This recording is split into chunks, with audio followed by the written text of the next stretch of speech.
Later that night, as I lay awake in the dark bedroom I shared with Gypsy, I listened to my sister's even breathing and to the steady patter of Fish's worried rain. I could hear Mama and Rocket moving around downstairs, sweeping up glass and replacing light bulbs.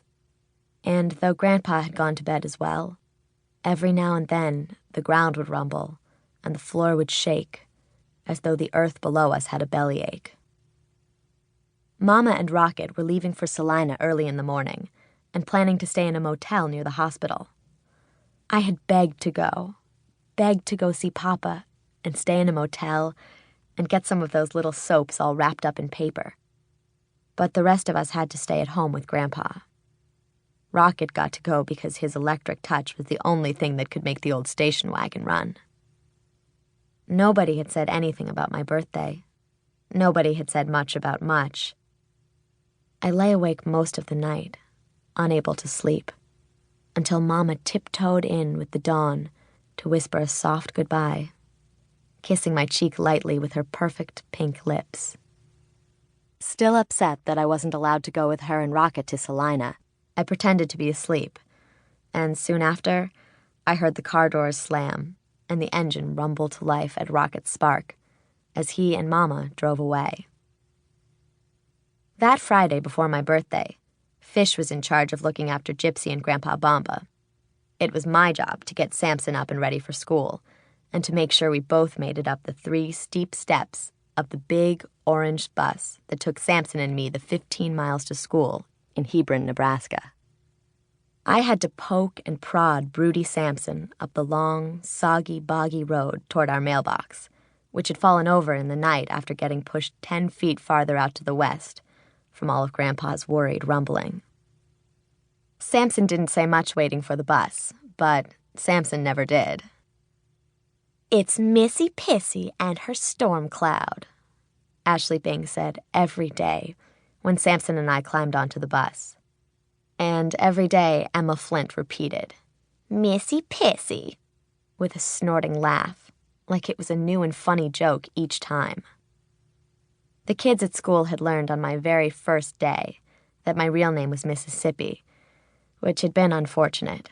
We Beaumonts got enough whispers and giggles as it was. The rumors were fierce, and I'd heard them all. "Look, it's the weird kids. My mom said they had to move here because one of them got into some huge kind of trouble. I heard the oldest brother got hit by lightning, and now he's dangerous and hardly ever leaves the house. That family ought to live in an ark. It's almost always storming at their place, and one of these days, they'll just wash away for good." I knew that after I blew out my own 13 dripping candles, it'd be adios and aloha to Hebron Middle School, as well as to Ashley Bing and Emma Flint, and everyone else like them. After my birthday, my poor, moody Samson would be a lonesome shadow in the back of the big orange bus, while I grew moss in pickle jars with Fish and Rocket back at home. It was hard for us Beaumont kids to make friends and keep them. It wasn't safe to invite anyone over with Fish and Rocket still learning to scumble their savvies. We couldn't risk someone finding out, or getting hurt by sparks or storms if my brothers lost control. Like so many things, a savvy could take years to tame, and Mama and Poppa said the ups and downs of growing up only added to the challenge. My last day at Hebron Middle School was a slow, creeping crawl of a day. It was hard to concentrate on X plus Y equals Z when my thoughts were all tied up at Salina Hope Hospital. It was harder still to spell accommodate and adolescence and armadillo when I thought of Poppa waiting for Mama to come and give him a fairy tale kiss that would wake him up. And I couldn't imagine how often in my life it might be so very important to spell armadillo. But, of all things, it was hardest to listen to Ashley Bing and Emma Flint whisper and stare when the teacher said, "I'd like everyone to join me in wishing Mibs Beaumont a fond farewell. Today is her last day with us here at Hebron Middle School. Mibs will be homeschooled beginning next week.